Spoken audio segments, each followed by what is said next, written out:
Good morning, everyone. The life groups are meeting again this week, and so I wanted to summarise what we will all be talking about so that you can keep up with the topics as we're going through.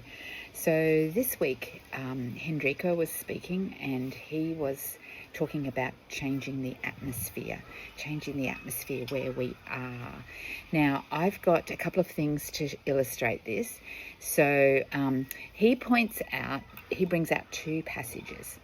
He brings out Genesis 1, where God was creating all of the different stages of creation. And what God was doing, he said, was creating an atmosphere for growth for Adam and Eve and for mankind. So he had the sky, the light, the earth, the plants, the animals, everything, creating an perfect atmosphere for growth for mankind.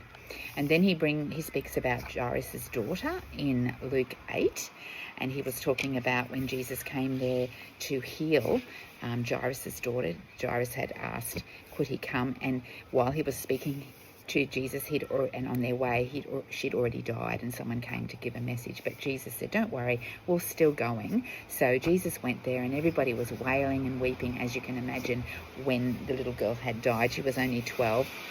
So Jesus immediately sent everyone out, and he went into the room with the daughter, with just her parents and with two of his disciples. And it was in that room, the atmosphere of faith and belief, that he was able to do his miracle of healing and bringing the little girl back to life. So it's very important, the atmosphere that we create. Quite a while ago now, the Lord showed me, it was speaking to me when I was in prayer and having time with him, and he said, you need to be like coffee beans, changing the atmosphere where you are. So of course we know what happens. We can have some hot water, which is completely clear and beautiful. And then if we add some coffee beans, this is instant coffee, but it's already been ground up coffee beans, we know that it turns into coffee. Okay, so completely changes the atmosphere. Jesus had spoken to me one time and said, be like coffee beans. Where you go, change the atmosphere, flavour the world around you for good. And so that is the basic message of today. It's important to create an atmosphere for flavour, for faith, and then it's also important to where we go to create an atmosphere for growth, where people are open to growth and able to hear what the Lord might be saying to them through the circumstances that they're in.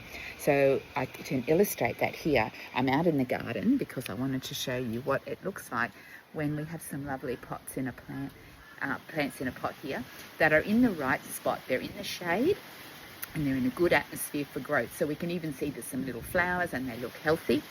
And I have another plant that's in a pot on the table, and it gets too much sun, so we can see the brown dead spots, and I'm always cutting off leaves. You would wonder why I would keep it here, but I just haven't got organised. But it's in the wrong atmosphere.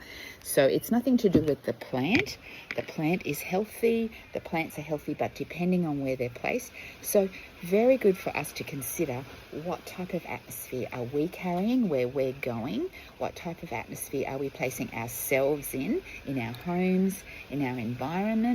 And we know we need to be in the world, and sometimes the Lord leads us to places that aren't ideal, but we can cover ourselves with the blood of the Lord Jesus, and we can actually be used to change the atmosphere where we go. So just an encouragement today, let's be atmosphere changers by the way that we move and live and prepare our hearts when we go out to be with people.